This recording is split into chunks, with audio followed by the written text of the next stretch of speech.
Hello and welcome to the update. I'm Michelle Stevenson. Telstra has launched a review after an outage meant 000 calls couldn't be transferred in Victoria this morning. At least one person died of cardiac arrest at the height of the 90-minute outage. Telstra boss Vicky Brady says backup processes were followed as soon as the problem was detected. Of those 494 calls, we couldn't automatically transfer them as we ordinarily would when the system is working. So what we did with those calls is we were able to manually transfer them. Unfortunately, the 148 calls could not be manually transferred. The Federal Communications Minister has blasted social media giant Meta after it abandoned its content deals with Australian news outlets.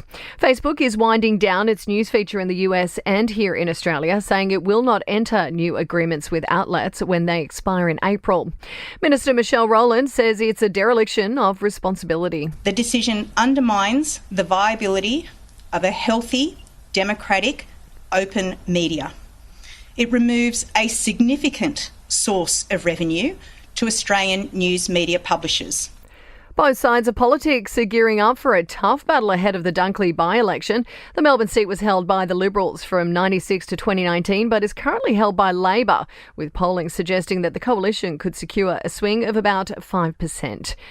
Victims of New Zealand's deadly White Island volcanic eruption will receive around $10 million in reparations. 22 people, including 17 Aussies, were killed in the eruption in 2019. Another 25 were injured. And high interest rates and cost of living pressures don't seem to be having much of an impact on house prices across the country.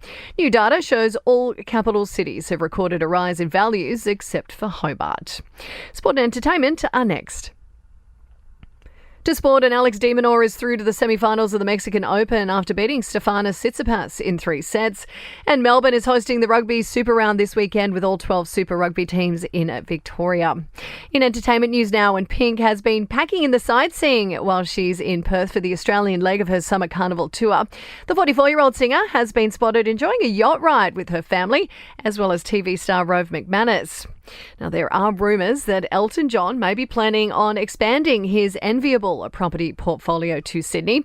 The music legend's manager has been spotted inspecting an exclusive harbourfront property on the lower North Shore. And Hailey and Justin Bieber have been snapped looking pretty sombre as they head to church together. It comes after the model's dad sparked some concerns for the couple by publicly asking for prayers for them both. That's the latest from the Nova Podcast News team. We'll have another episode of The Update for you tomorrow. I'm Michelle Stevenson.